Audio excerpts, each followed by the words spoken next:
Hello, welcome back to Excel Learning. This is your digital learning platform, and today we are going to discuss over a very important topic, that is keywords. Yes, maximum students face regarding this problem only. They cannot use properly all the keywords. That is the reason they are not getting good marks in their examination. So today we are going to discuss, and I will try my level best to make this topic easier for you. So without wasting any more time, let's get into the topic. So today's topic is keyword. Okay, before starting, you should know what is the keyword, what is the essence of keyword, or what is the importance of this magical words. ये कोई हवा नहीं है कि आपको बहुत tension लेना पड़ेगा कि ये पढ़ना होगा, वो पढ़ना होगा, टफ वर्ड्स जो है आपको याद रखना होगा. No, this is very simple. But remember, simple चीज ही सबसे ज्यादा टफ होता है. मैं डरा नहीं रहा हूं, लेकिन ये सही में बहुत सिंपल है. ये एक्चुअली है क्या? अब देखो, जो आंसर, जो क्वेश्चन आप लोगों को पूछा जाएगा, वहां पे आपको ये समझना होगा कि आंसर जो है, क्वेश्चन जो है, वो क्या डिमांड कर रहा है. जो डिमांड कर रहा है, जो वर्ड डिमांड कर रहा है, जो फ्रेज आपसे डिमांड कर रहा है, वही होगा आपका कीवर्ड्स. अब एक सिंपल से एग्जांपल मैं आपको बताता हूं कि मान लो कि मैं आपसे पूछ रहा हूं कि आपका नाम क्या है. तो मैं जब आपसे पूछ रहा हूं कि आपका नाम क्या है, you should tell me your name. But if you are telling me your address, then definitely I am not getting the correct answer, or you are not giving me the correct answer. Yes or no? So keyword is that kind of magical word which is demanded by a question. आपको समझना होगा कि question जो है वो क्या demand कर रहा है. सो अब देखो, इसे इजी करने के लिए मैंने आपका जो ट्रेजर ट्रोव जो बुक है, वहां से मैंने लिया है कुछ क्वेश्चन. मान लो कि 2 चैप्टर, एक प्रोज से और एक पोएम से मैं आज डिस्कस करूंगा. From the prose, my greatest Olympic prize, and their poem daffodil. Okay, so अब ये 2 जो चैप्टर है, यहां से मैंने 2 क्वेश्चन लिया है, और यही हम लोग आज डिस्कस करेंगे. और इसी से I hope your concept will be clear and there will be no problem at all. Okay, fine. जैसे कि पहले तो मैं आपको ये बता दूं कि कीवर्ड्स यूज करने के लिए आपको जो सबसे ज्यादा जो इंपॉर्टेंट है वो है आप लोग को चैप्टर पढ़ना होगा. अगर चैप्टर आप लोग नहीं पढ़ोगे तो आप लोग आंसर नहीं कर पाओगे. ठीक है, चलो मैं समझाता हूं, आप लोग समझ जाओगे, I hope. So C, screen पे आप लोग देख रहे हो. The first question I have taken from the chapter my greatest Olympic prize. The reference: it was summer of 1936. The Olympics games were being held in Berlin because Hitler childishly insisted that his performers were members of a master race. Nationalistic feelings were at an all-time high. So this is the reference I have taken from the story. Now the first question: who was Jesse Owens? Where did he go to participate and when? So who is Jesse Owens? Who was Jesse Owens? Answer: Jesse Owens was an American African athlete. American African athlete. आप लोग long jump पर भी आप लोग लिख सकते हो. Who went to participate in 1936 Olympic Games which were held in Berlin, Germany.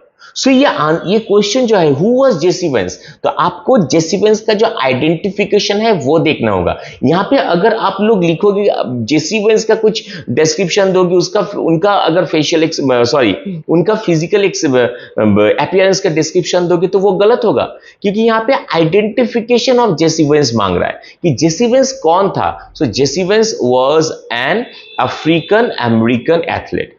And where did you go to participate? And where he went to participate 1936 Olympics games which were held in Berlin, Germany. तो अब यहाँ पे Olympic games के बारे में आप बहुत सी information दे दोगे, लेकिन क्वेश्चन में जो पूछा गया कि वो कहाँ गया था और कब गया था, कहां गया था पार्टिसिपेट करने और कब गया था, अगर आप इतना आंसर नहीं दे पाओगे तो आप चाहे 2 पेज, 3 पेज, 4 पेज, 5 पेज भी लिख लोगे तो आपको नंबर नहीं मिलेगा. Okay, now coming to the second question. See, what was Hitler's master race theory? Hitler का मास्टर रेस थ्योरी क्या था what was expected of Jesse Owens, Jesse Owens से क्या एक्सपेक्ट किया गया था। Okay, so see what was the master race theory of Hitler. Hitler, the German leader during the World War II, had a pet theory that Germans belonged to master race. अब ये master race मैंने reference से ही लिया है, तो आप लोग भी रेफरेंस से ले सकते हो, वो एक कीवर्ड है। ओके, अकॉर्डिंग टू हिम, उन्हें ये लगता था, वो ये सोचते थे कि they were born to rule over others, कि दूसरों के ऊपर रूल ओवर करने के लिए ही उन लोगों का जन्म हुआ है। बस इसी के लिए वहां पे रेफरेंस में ये बताया गया कि nationalistic feelings were at an all time high. And the second part क्या है, what was expected of Jesse Owens, Jesse Owens से क्या एक्सपेक्ट किया गया था। Okay, so see it was expected of Jesse Owens that he would win the gold medal in long jump as he had already set a world record as a sophomore, as a sophomore, sophomore story से लिया गया है, eight वायो state university, ये भी story से लिया गया है।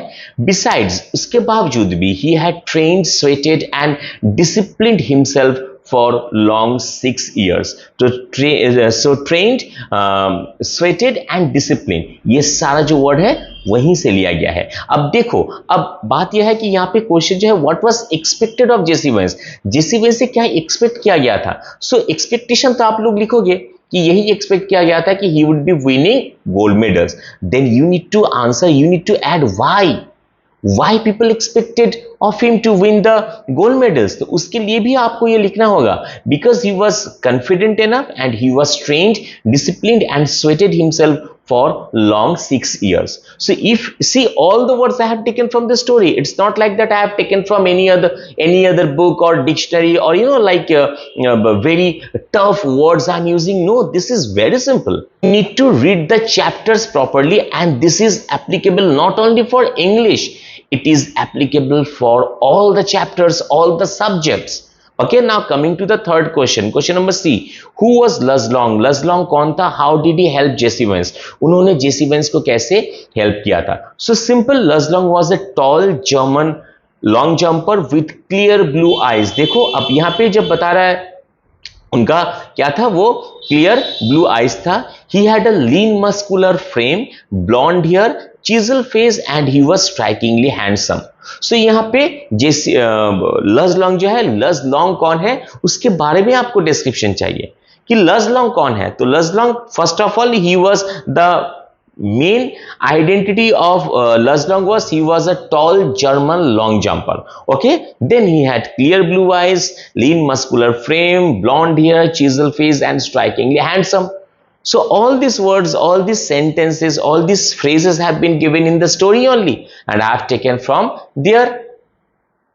Next, how did he help Jesse Owens, उन्होंने जेसी वेंस को कैसे हेल्प किया था। So when Jesse Owens was depressed fouling twice in the trial, Luz Long stretched his helping hand towards him. Luz Long helped Jesse Vance by advising him to draw a line few inches in back of the board. देखो वो भी मैंने highlight किया है कि वो जो है डायरेक्ट स्टोरी से लिया गया है। And to aim from there, Jesse followed him blindly and succeeded. Okay, तो इसी तरह देखो वो क्वेश्चन आपको समझना होगा कि क्वेश्चन क्या डिमांड कर रहा है, और उसी के हिसाब से यहाँ पे सिंपल यही क्वेश्चन है कि जेसी वेंस को कैसे हेल्प किया था लज लॉन्ग ने। तो लज लॉन्ग ने जेसी वेंस को ऐसे हेल्प किया था ना कि उन्हें एडवाइस दिया था कि आप यहाँ पे लाइन खींच लो ना और फिर आप यहां से ट्राई करो, तो देखो आप जरूर जीतोगे। तो जेसी वेंस ने वो ट्राई भी किया, ब्लाइंडली फॉलो भी किया और वो जीत भी गया। So see, I have not taken anything from outside. I have taken everything from the book only.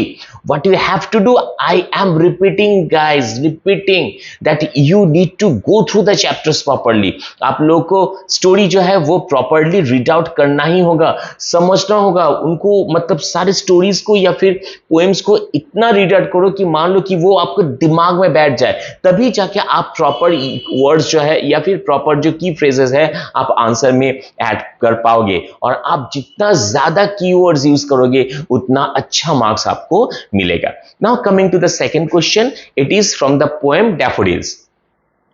Okay, see, the reference I have taken, continuous as the stars that shine and twinkle on the Milky Way, they traced in never-ending line along the margin of a bay. 10,000 saw I at a glance, tossing their heads in sprightly dance. So ये reference लिया है, यहां से मैंने दो ही question लिया है कि how does the poet relate the continuity of the stars to the daffodils.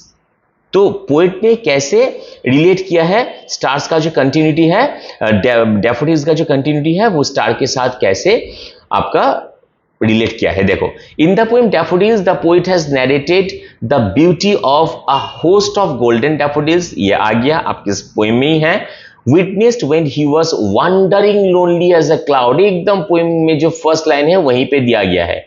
He says that he came across a field of daffodils which had an enchanting effect on him.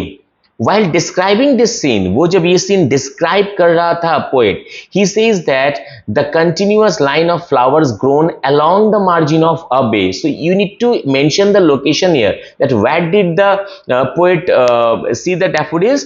Along the margin of a bay, seemed like a never ending line. और उसे देख के, उस never ending line को देख के लग रहा था कि वो एक नेवर एंडिंग लाइन है, किसका? स्टार्स का। ओके, तो देखो यहीं पे जो है आंसर, मतलब स्टार्स के साथ डैफोडिल्स का जो रिलेशन है, जो कनेक्शन है, वो ऑलरेडी एस्टैब्लिश हो गया है आंसर में। The reference to the stars made to indicate the infinite seeming field of daffodils. So there are infinite number of stars. Similarly the reference has been made just to emphasise the infinite infinite seeming field of the daffodils, की वहां पे इतना ज्यादा daffodil flowers था, इतना ज्यादा daffodil flowers था कि देखते देखते थक जाओगे, लेकिन डैफोडिल्स जो फ्लावर्स है वो खत्म नहीं होगा। सो अगर आप ऐसे ये वाला आंसर लिखोगे तो 3 नंबर आपके पॉकेट में, आपके मुट्ठी में। Okay, now coming to the second question, question number B, how are the flowers dancing. Flowers जो है, डैफोडिल जो है, वो कैसे डांस कर रहा था बोलो। सो the poet has described the brightly beaming and happily dancing daffodils that he had once come across. The golden daffodils are located kahan?